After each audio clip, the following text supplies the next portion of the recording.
Meus amigos do Café Cultural, assim a vida, assim a gente vai levando a vida. Sendo feliz, a gente vai levando a vida com coisas boas. E eu tenho certeza que o bate-papo com essa minha mais nova amiga, com a Adriana, vai ser uma das coisas boas que nós vamos fazer aqui. Como todas as entrevistas, mas esse bate-papo tenho certeza vai ser especial. Adriana, obrigado por estar com a gente, obrigado por ter aceito o nosso convite. E eu vou começar como eu começo sempre o Café Cultural. Quem é Adriana Clises por Adriana Clises? Bom, a Adriana Clises é uma pessoa assim que sempre está buscando conhecimento, buscando interagir com os outros, brincar. Na verdade, brincar com esse mundo do conhecimento, sabe? Tanto da... Eu acho que assim, a minha temática é a ludicidade, é o brincar, sabe? Mas eu me interesso, acho que quando a gente brinca para valer, acho que a gente se interessa por tudo, assim, sabe? Sem dúvida, sem dúvida. É muito gostoso isso. Uhum. Fala, desculpa. Continua. Não, tudo que diz respeito à vida, né? Tanto que eu tenho um outro livro, né? A gente vai falar um pouco do meu novo livro, que é o Viagem Lúdica, mas eu tenho um vamos outro falar livro. De todos, vamos falar de todos, vamos falar da tua carreira inteira. Brincadeira, já fiz um livro que chama Brinca Ciência com um grupo de físicos, né? Então, eu acho que assim, quem brinca, eu acho que tem uma atitude curiosa para com o mundo, sabe? Sim. A criança é um pouco a criança, né? Se a gente for tomar a criança que brinca, o que ela é? A criança, ela está inaugurando o mundo e ao mesmo tempo que está inaugurando, ela está muito atenta para tudo, né? Para curiosidade, desde um tatu bolinha até as estrelas, das galáxias, ela quer saber do nascimento, ela quer vida e morte, enfim. Eu acho que assim, ter uma atitude brincante para com o mundo é ter uma atitude, eu acho que assim, de curiosidade para com a vida. Então, acho que eu sou uma pessoa assim, curiosa, assim, de... Que maravilha! A tua formação qual é, Adriana? Minha formação é em psicologia. Psicologia. PUC, São Paulo. Uhum. Eu acho que a psicologia... Pertinho de onde eu estou aqui na Lapa, conheço bem a PUC. Não, apesar de não ter estudado lá, estudei minha vida inteira no Colégio Batista, apesar de não ser da religião batista, mas eu estudei no Colégio Batista, que é do lado da PUC, então vivi a minha adolescência, infância e adolescência inteira lá do lado da PUC. Peguei todas aquelas fases lá das revoltas, dos alunos, sempre muito motivados, sempre muito engajados. Sim, sempre teve bastante. É verdade.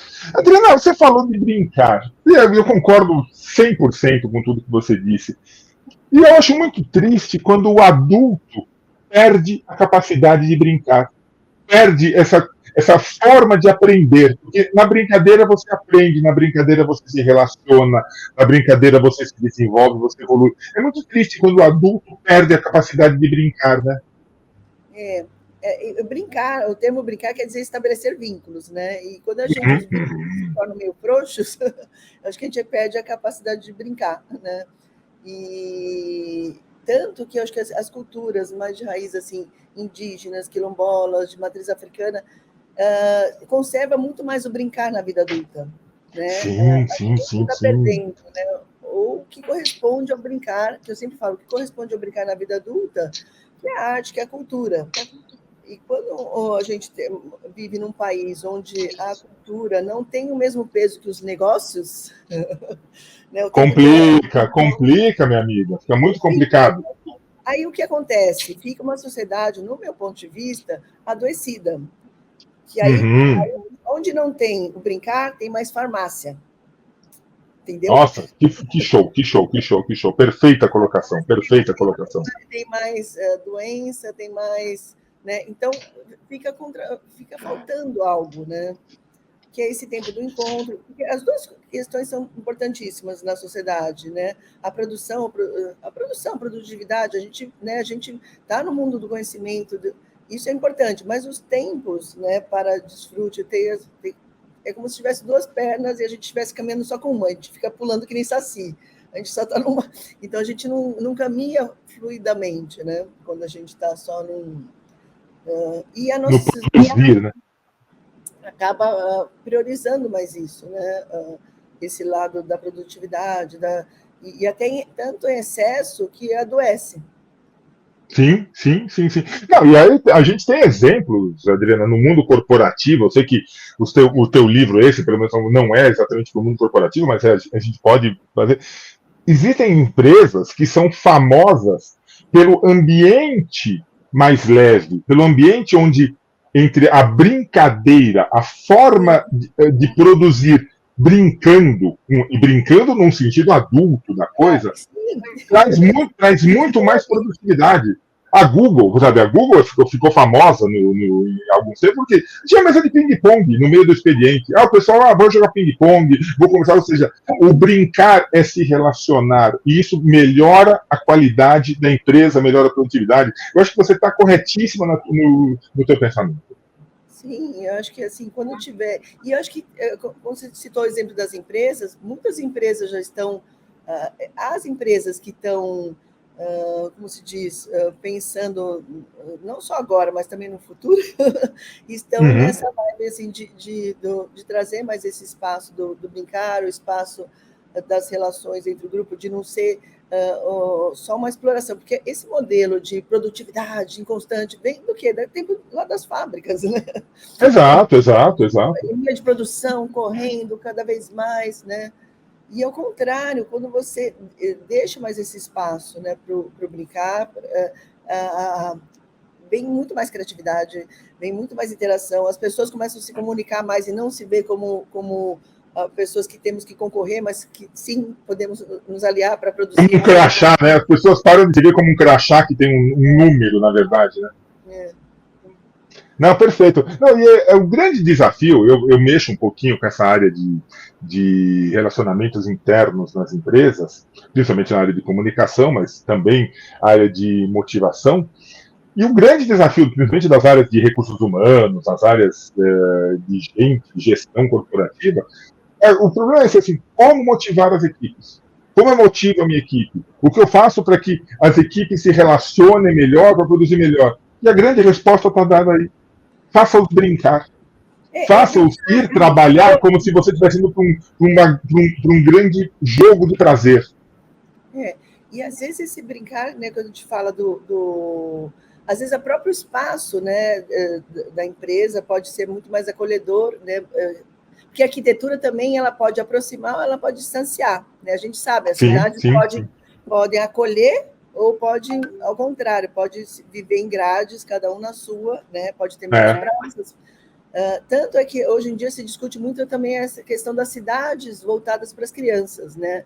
A cidade Uhum. tem esse espaço de cidadania para as crianças, porque se você já começa a vida não tendo esses espaços, né, você vai também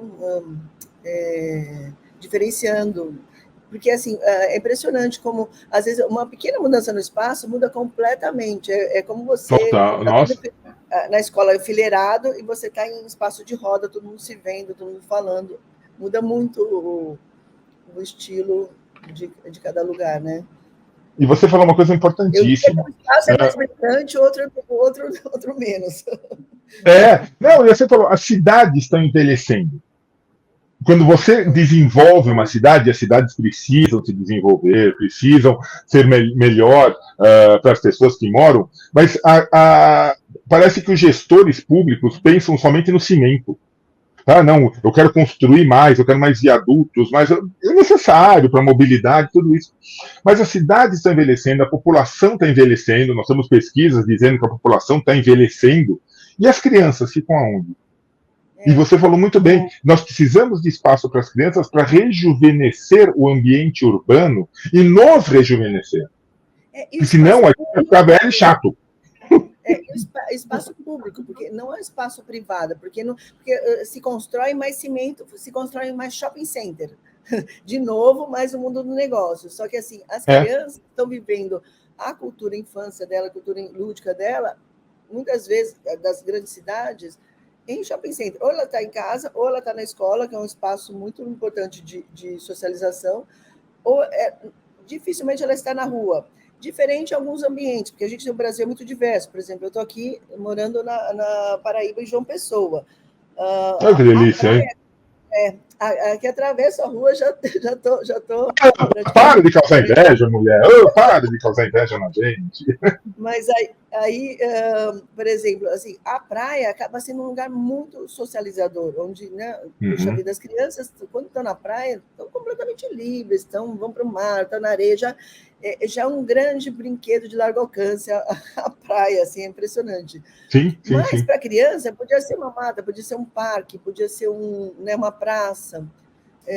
E aí, cada vez menos a cidade tem esses espaços e cada vez menos se vão a esses espaços, né? Mas a É casa em a si também pode preocupação ser um espaço também. agradável para a criança. Aqui, aliás, no Viagem Lúdica, o livro que a gente vai falar aqui, eu falo muito um convite a viajar para os 7 cantos da casa. Né? Como Que você legal. tornar a casa, na verdade, é um livro que acaba sendo um roteiro de viagem para pais e educadores a explorar os diversos cantos da casa. E aí começa sempre o livro, assim, só que assim, vamos viajar? E a gente vai viajar para o quintal. Então, a mala, tem aqui a Roça dos Ah, Ventos. que lindo. Aí depois, vamos viajar, e aí para o quintal, vamos viajar. E cada lugar tem uma parte do quintal, tem uma parte da cozinha. Vamos viajar na verdade, é para o quarto, para o corredor, para a lavanderia. Então, tem os espaços da casa. E aí, cada lugar da casa há um convite a você explorar os recursos lúdicos que é nessa casa. E é sempre uma brincadeira. Tem malas que vão se transformando, né, em fogão, em mesa de café da manhã, a mala que sei lá, uma mala que na verdade que é um lugar onde a gente vai plantar coisas, a mala que é personagem. Então, é uma brincadeira de viagem que começou, na verdade, na pandemia, uma mala que é teatro, que aí a criança faz uns portais e brinca. Então, Porque, e é verdade, a mala na pandemia ficou um objeto totalmente inútil, né? Porque ninguém podia viajar, ninguém podia sair. Que show de bola. Adriana, que coisa linda. A mala virando, por exemplo, um túnel, né? Então, é sempre. Eu falo, a mala é só um pretexto para brincadeira, podia ser qualquer coisa, porque no livro mesmo eu falo checklist, por exemplo, você entra na cozinha, abre as gavetas, a quantidade de. Pronto, para fazer um teatro de fantoche, está tudo lá na cozinha. A concha é um personagem, a escumadeira é outro, ao mesmo tempo a escumadeira, né, aquela com furinho, pode virar um assoprador de bolha de sabão, usando as coisas da própria cozinha. Então, o tempo todo é um convite a você estar bem dentro de casa, né? Começou essa ideia da pandemia da gente criar boas memórias, né, dentro de casa. Então, sei lá, você vai na lavanderia, pronto, a mala virando personagem com os objetos da lavanderia. Legal, menina. Que coisa boa. Varal para brincar. Né? Então, e eu falo assim, não é a mala em si, é qualquer coisa. O principal recurso não é o objeto, é a imaginação que brinca, é a invenção, né? A gente não tem praia, né? Você estava reclamando da praia, você pode ter uma praia dentro de casa, olha lá. Olha aí, tá olha vendo? só. É uma mala para ter os ares da praia sempre dentro de casa. Isso está na lavanderia, por exemplo. Então, e para a criança, a gente fala assim, é só uma mala. Para a criança, ela está mergulhada aqui. Isso é um mundo inteiro para elas. Opa, acho que caiu. A criança, quando ela brinca, ela é como se ela tivesse mesmo. A criança está tão presente na brincadeira que quando ela está jogando, sei lá, um jogo de dama, é como se ela fosse a peça da dama. Ela está tão concentrada que ela vai pular, ela esquece tudo da vida. Eu sou essa peça que vai pular. No xadrez eu sou, né, eu sou o peão, eu sou o rei, eu sou a rainha. Só que ela vai olhando ali, é como se fosse uma extensão dela, né? Então, às vezes, para a gente, fala assim, não, para a criança, aquilo dali, às vezes, corresponde, né, o brincar. Sim. Tanto que eu falo no livro, assim, a gente usar até os elementos da natureza. A água, por exemplo, na cozinha, a gente tem a água, né, a gente tem o representante do elemento da natureza, a terra, porque tudo que está na cozinha, né, os legumes, vem da terra, né, inclusive geladeira, sim. Então, né, a água, o ar pelos aromas que se tem, né, que mais? O fogo da própria... o próprio fogão, né? E é bem interessante. Não, maravilhoso.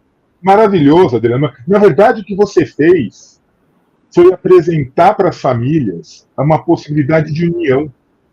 O que nós percebemos muito durante a pandemia, e a gente fala pandemia, o povo fala, mas isso está longe. Não, a pandemia foi ontem, e se você quer saber, o perigo não acabou ainda. Nós temos notícias de que tem novas cepas, de que o povo não está se vacinando, de que tem novos. Então, a questão pandemia não acabou ainda, gente. A gente deu uma relaxada necessária, mas não acabou. E o que a Adriana está apresentando para a gente é uma coisa que todos sentiram, estão sentindo ainda. O peso da família. Quem não estava estruturado para olhar para sua própria família, pesou. E o que a Adriana apresenta para a gente é uma maneira de união, é uma maneira de tirar esse peso e ser feliz. Mas, Adriana, teu trabalho é fundamental mesmo. E eu acho que assim, é ver que o principal recurso, né, que a gente tem não é. Porque a gente está muito numa sociedade do ter, né? E o brincar é o campo do ser, né? Do ser criança, ser, né? De se relacionar.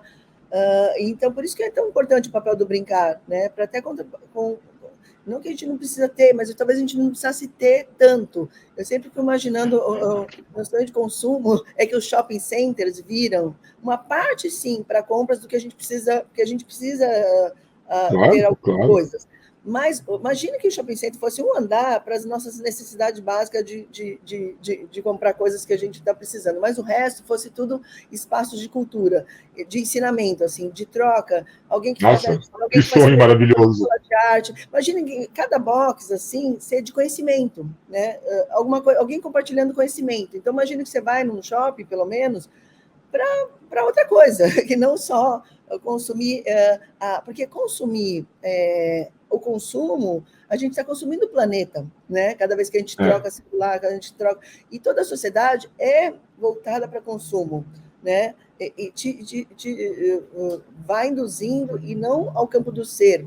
Que línguas você fala, que conhecimentos você tem, isso é mais importante, talvez, do que você. Que carro você tem? Que tênis você tem? Né? E tem essa. A gente sabe que. Eu lembro que um tempo atrás tinha uma propaganda horrorosa que falava assim: o mundo trata melhor quem se veste bem.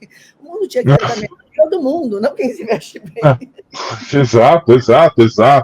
Não, Adriana, é fantástico. E aí, levando. Você estava falando, eu estava lembrando de entrevistas que a gente faz aqui no Café Cultural com artistas, com pintores, com escritores, com toda sorte de pessoas que mexem com esse mundo maravilhoso da cultura e da arte. E a gente repara que aqueles que produzem melhor arte são aqueles que brincam. São aqueles que, da pintura, brincam com as cores, brincam com as formas. Pode ser uma pintura seríssima, pode ser uma coisa, mas ele brinca, ele se relaciona. O escritor que brinca com a escrita, o artista que brinca com o palco, o músico que brinca com a música, são eles que produzem. O cientista que brinca com a ciência produz muito mais. Isso. E é aquela coisa, porque eles são melhores. Você consegue se colocar melhor numa obra cultural, numa obra artística, quando você brinca, quando você coloca a tua emoção nela. Que brincar brincar é esquecer um pouquinho da razão, né? Esquecer um pouquinho da razão e se emocionar com o que você está fazendo. E o brincar eu comecei falando da questão da curiosidade. É claro que cada um de nós que vai se especializando também em alguma área de conhecimento, seja nas ciências, a arte, cultura, a gente vai conhecendo mais sobre aquilo, mas é tão importante a gente ter outros lugares assim até para você mergulhar e ter uma visão mais ampla, né? Lembro muito assim, o próprio Oscar Niemeyer, né? Que a formação dele é arquiteto, mas ele estava o tempo todo reunindo na casa dele pessoas para falar de arte, cultura, filosofia, então se discutia. E, claro, isso reflete na obra. Alguém que fica por demais especialista, às vezes esquece de ver outros pontos de vista. Tanto aquilo que você falou, por que as empresas estão trazendo pessoas de outras áreas? Né? Às vezes até áreas muito diferentes. Uma empresa de negócios traz um bailarino para discutir coisas, movimento. A gente está falando a gente quer se movimentar, só que não traz outro plano para você poder abrir, né?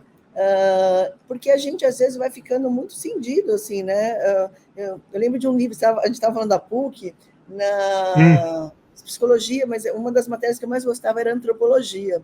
e tinha um livro que chamava O Papalagui. O Papalagui quer dizer homem branco. Então, na verdade, era um livro que falava sobre um chefe de uma tribo dos Tuiuvis, nos mares do sul da Polinésia. Ele, no começo do século, ele foi visitar a Europa e ele voltou na Europa falando para a sociedade dele o que é a Europa no começo do século. E ele voltou meio horrorizado da nossa cultura, do Papalagui, que somos nós, né? O que seria a cultura ocidental do homem branco. Então, uma das coisas que ele falava, ele fazia o grande problema do Papalagui é pensar, do homem branco, é pensar e nunca parar de pensar. Aí ele falou assim, todo Papalagui tem uma profissão, só que profissão para eles não existe, porque todo mundo faz muitas coisas, né? E ele explicando, o que é uma profissão? Profissão é aquela pessoa que faz tão bem aquilo que não sabe fazer mais nada na vida, a não ser aquilo que ela faz. Por exemplo, ele falava assim, se alguém lava a canga no rio, isso é uma profissão. Se alguém varre as folhas que caem das árvores no final de tarde, isso é uma profissão. E o bom profissional é aquele que sabe fazer tão bem aquilo que não sabe fazer mais nada na vida. Se ele sabe cozinhar, só sabe cozinhar e nada mais. Se ele sabe varrer as folhas...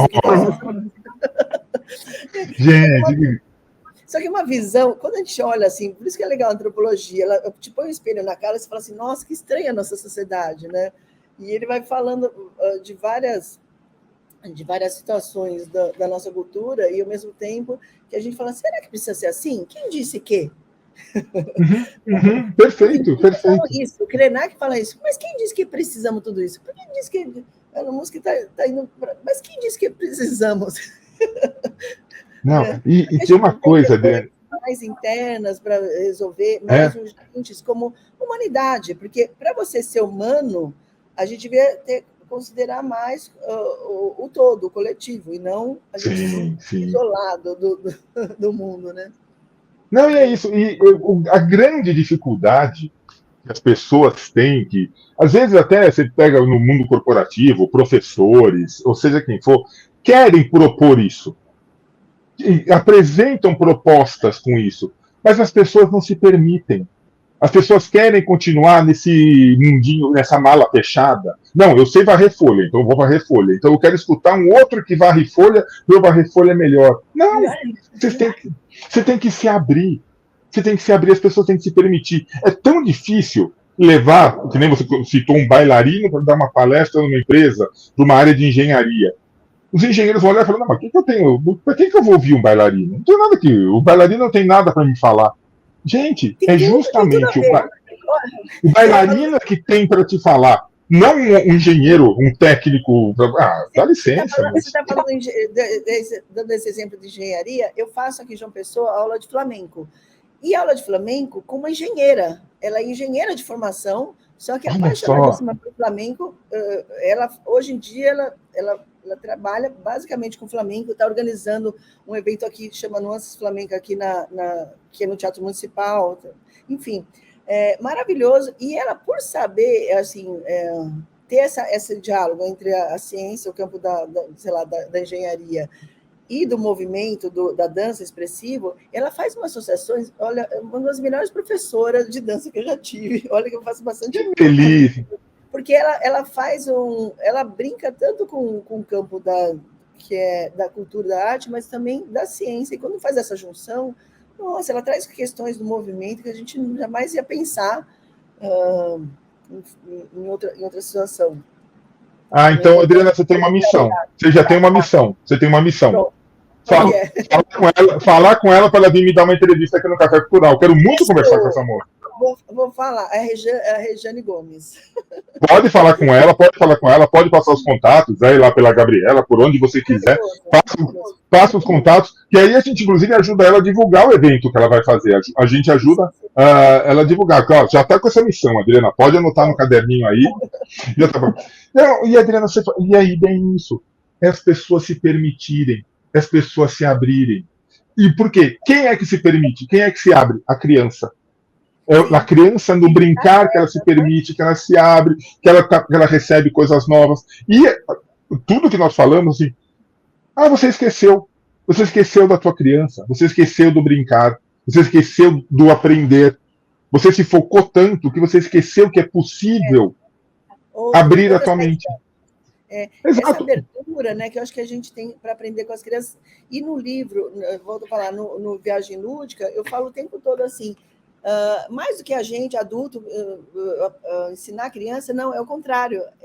O tempo todo eu estou falando assim, observe as crianças, aprenda, reaprenda com elas, aproveite que você tem, né, um mestre brincante, alguém que é mais especial, quem tenha mais a cultura lúdica mais fresca do que a criança, do que nós, até do que eu que estudo, né, essa questão. Então, estar com as crianças, seja porque é pai, mãe, educador, professor da primeira infância, ou tio, enfim, ou tem criança no seu ciclo de afeto, é uma situação para aprender, né? E a gente não tem isso como sociedade, de aprender com as crianças.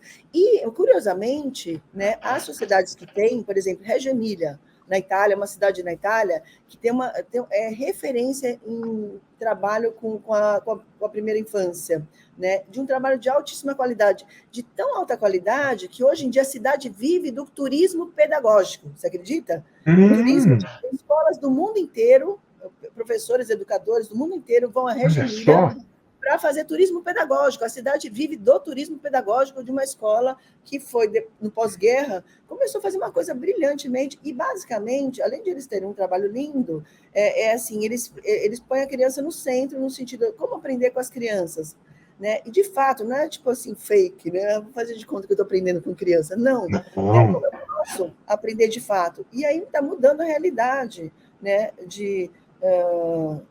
Já mudou da cidade, né? E hoje em dia, o que todo mundo tanto busca nesse espaço, mas a gente ainda não consegue fazer como país, como nação, né? De colocar mais, porque quanto mais a gente valoriza a infância, esses cuidados todos, mais a gente pode ser acho que um país mais justo, mais desenvolvido, mais tudo, né? Nossa, sem dúvida. Nossa, maravilhoso. Adriana, Como você cuida do início da vida, né? Se você mal sim. cuida do início da vida, pronto, aí já começa. Eu sempre acho que é mais importante para uma criança ter uma boa educação no início da vida, lá também, né, na universidade. Mas ela já tem mais condições. Nossa, hoje em dia o mundo está muito aberto para você até aprender, você ser autônomo. Hoje em dia tem as pessoas que estão falando doutorado informal, gente que faz, né, não que eu não acho que não prescinda dos espaços educativos, mas a primeira infância, né, teria que ser muito mais bem cuidado, porque é o início da vida, e normalmente, né, em larga escala não, né? Adriana, você acha que as escolas, e eu gosto muito sempre aqui no Café Cultural de valorizar a escola, de valorizar o professor, você acha que as escolas estão mudando para isso, daquele ensino mais formal, para um ensino onde todas as matérias estão relacionadas e tem o brincar para aprender? Matemática, português, história da arte, ciências, estudos sociais. Nem sei se existe mais estudos sociais, na minha época existia, hoje não sei se existe mais. Mas as escolas estão pensando nisso? Ainda bem pouco. Eu acho bem pouco. Principalmente saindo da educação infantil, que eu acho que tinha que pensar muito nisso no ensino fundamental e nos outros, nos anos seguintes, mas é bem pouco, sabe? Dessa integração maior. Acho que tem como se diz, tem um direcionamento, mas acho que pouco para o que o mundo vai exigir daqui para frente, né? Porque a sociedade, a gente está numa sociedade muito que da informação, da estética, que exige mais a experiência, sabe? Esses campos de experiências. Mas eu acho que a escola não está preparada ainda para isso, sabe? Mas eu acho que é um caminho, né? Eu acho que é um caminho que não pode, a gente não pode perder. É um caminho que tem que ser visto. E principalmente quando você falou dessa integração, como é importante integrar, eu acho que assim, não só está aberta para a integração entre as áreas da própria escola, mas para o mundo, sabe? De tanto o mundo ser permeável a escola sair dos muros da escola, como como o mundo ir para... Então, acho que a gente tem mais uma interação com as universidades, entre as escolas, principalmente da escola pública, né? Essas saídas a campo, eu acho que tinha que todo mês estar saindo com grupos assim para visitar museus, né? Eu sempre falo, quais são os informantes da cultura? Né? Às vezes pode ser um jardineiro, às vezes pode ser um doutor em uma área específica, às vezes pode ser alguém que trabalha. Eu lembro uma escola que eu trabalhei, no CRIARTE, em São Paulo, que eu sempre estimulava que os professores buscassem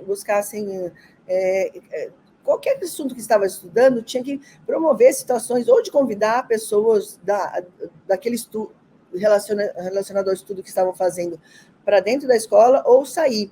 Eu lembro que uma professora, Marcela, falou assim, puxa, eles estavam estudando com um grupo de crianças de 4 anos, por exemplo, Fundo do Mar, e a professora falou assim, puxa, eu conheço um treinador de baleia, estou em dúvida se a gente chama ele para vir aqui ou não, porque a questão né, de tira uma baleia para pôr num tanque, né? Eu falei assim, ao contrário, as crianças vão adorar. E aí, de fato, o tal do treinador foi para a escola, levou um monte de slide para mostrar. E aí, no discutir, ele discutia até essas questões de como que é tirar uma baleia do seu habitat, como que é que tem... As crianças aprenderam tanto naquela situação, né? Mais que se estivesse só vendo nos livros, né? Então, quanto mais a gente puder ser multidisciplinar, né? Contar com o apoio também de outras áreas, integrar também, acho que mais sem dúvida. Sem dúvida. Olha o tempo, de vez em quando eu comparo o Café Cultural ao Masterchef, esse relógio aqui me deixa irritado de vez em quando. Oh, meu Deus do céu, o tempo. Mas tempo de rádio é complicado. Mas nada que você não possa voltar, nada que você não volte aqui para a gente continuar batendo papo. Mas eu quero dar o serviço aqui, que é muito importante. Adriana, conta pra gente aonde as pessoas encontram o Viagem Lúdica. Então, no formato digital, está na Amazon, Viagem Lúdica. Ou pode ser no site da editora, que é a minha editora, que chama Drix Clises Editora, tem onde encontrar. No caso, vai ter na Livraria do Luiz, que é aqui de João Pessoa, que entrega para qualquer lugar do Brasil. Tem também Diálogos Viagens Pedagógicas, que é São Paulo, e está na Arte e Letra também lá em Curitiba. Mas e outros que venham a ter, outros lugares, também vai estar sempre atualizado no site, que é Drix Clises Editora. Entendi. E, independente disso, aonde que as pessoas encontram a Adriana Clisses nesse mundão sem porteira, para bater um papo contigo, para conhecer teu trabalho, conhecer tuas outras obras? Onde que te encontra? O mais fácil hoje em dia é no Instagram, né? Adriana Clisses, Adriana _Clises, né? Do jeito que está escrito aí. Com K e com Y. K-L-I-S-Y-S. Clises, K-L-I-S-Y-S. Que maravilha. É origem lituana, é difícil de escrever. Não é difícil nada, né? Quem quer, acha, e quem vai. Eu tenho certeza que todos que te acharem vão ter uma experiência tão fantástica batendo um papo contigo, essa alegria. E o que é mais gostoso de conversar contigo, Adriana, é ver o quanto que você gosta do que você faz, o quanto que você gosta do livro, o orgulho que você tem de uma obra tão necessária e que é muito bom quando o próprio autor olha para sua obra e fala assim, gostei disso. Gostei. É muito legal. Brinquei bastante para fazer. Que legal. Adriana, quero te agradecer demais, te parabenizar. Fala com a tua professora de flamenco aí para a gente bater um papo aqui. Fala com ela, para a gente entrar em contato. E aí nós vamos ajudar ela a divulgar o evento dela, conhecer o trabalho dela, que é muito legal. Menina, muito obrigado mesmo. Tenha o Café Cultural, portas abertas para você. Quando quiser voltar, quiser bater papo, tiver novas ideias, vem para cá tomar um café com a gente, vai ser muito bom te receber. Muito obrigada, Sérgio, e toda a equipe aí do Café Cultural, todo mundo que assiste. Valeu. Obrigada. E é exatamente isso. Você que nos assistiu, você que está sempre com a gente aqui acompanhando esse mundo maravilhoso da cultura, das artes, brinque bastante. Faça da sua vida uma grande brincadeira para que você possa ser uma pessoa mais feliz e, sendo mais feliz, uma pessoa melhor. É assim que a gente pensa, é assim que a gente age. Um grande abraço para você. A gente volta logo com mais Café Cultural. Tchau!